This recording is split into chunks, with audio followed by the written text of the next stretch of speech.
A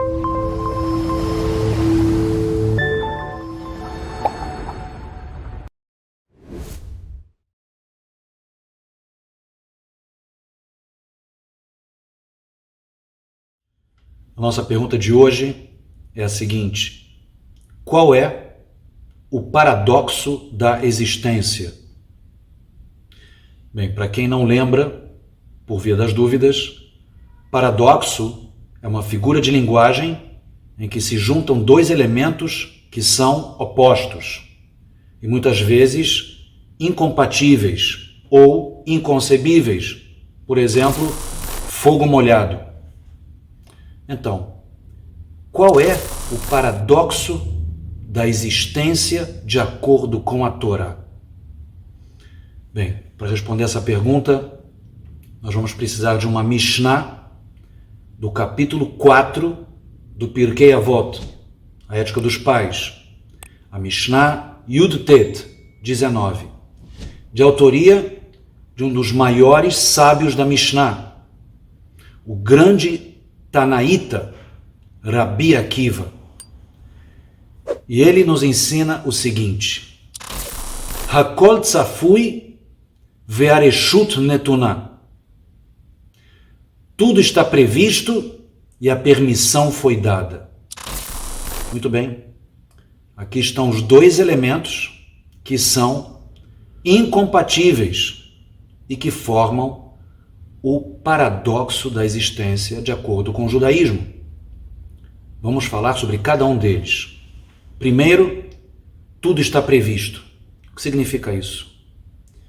Isso significa que há um planejamento divino e que todos os acontecimentos, desde o Gênesis, desde o mais simples até o mais complexo, desde o mais particular até o mais coletivo, seja secreto ou evidente, todos os acontecimentos não só já estão previstos, já estão determinados.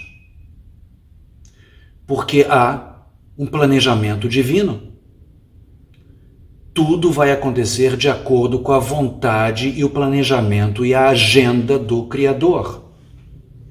E por que tem que ser assim para o judaísmo? Em primeiro lugar, porque Deus é onisciente. E Deus ser onisciente não significa que Ele sabe tudo. É muito mais do que isso. É que Deus é a própria sabedoria. Então o futuro é tão conhecido para Deus quanto o presente e o passado. Em segundo lugar, porque há na Bíblia e na religião judaica e também em outras religiões o conceito de profecia. E o que é profecia? Profecia é quando um ser humano, por lapidação espiritual, conseguiu ter um contato com o mundo espiritual atemporal. Às vezes esse contato é artificial também, é a vontade de Deus de que aquela pessoa tenha uma premonição, um fotograma do mundo espiritual atemporal. Então, essa pessoa consegue enxergar um acontecimento do futuro. Por que ela consegue? Porque esse acontecimento já está previsto e também determinado. Então, primeiro axioma: tem que ser assim, tudo está previsto e determinado. Porque Deus é onisciente e porque existe profecia. Agora o segundo elemento da frase de Rabi Akiva: Ve'areshut netuná, e a permissão foi dada. O que significa isso? Significa que o ser humano recebeu permissão para tudo. Dentro das suas limitações, o ser humano tem o famoso livre-arbítrio. E óbvio que isso é incompatível, a princípio, com tudo está previsto. Porque, afinal de contas, se o ser humano pode escolher as suas ações, então não pode ser que está tudo previsto. Mas assim é, senhoras e senhores. E por que é obrigatório para o judaísmo que o ser humano tenha verdadeiro livre-arbítrio?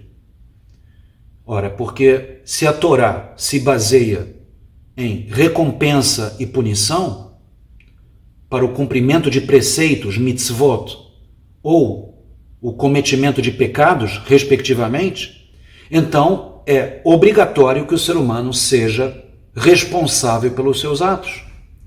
E para que isso seja verdade, ele precisa ter livre escolha de todas as suas ações. Então, mais um axioma. É obrigatório, para que haja justiça, que o ser humano tenha livre-arbítrio. Então, chegamos à nossa resposta. Eis aqui o paradoxo. Por um lado, tudo está previsto, mas por outro, o ser humano tem livre-arbítrio e escolhe tudo que vai fazer na sua vida. O Maimônides, o Rambam, trata desse assunto na sua obra-prima, os 8 capítulos, o Shmoná Prakim, uma obra escrita como introdução ao estudo justamente do Pirkei Avot, a Ética dos Pais.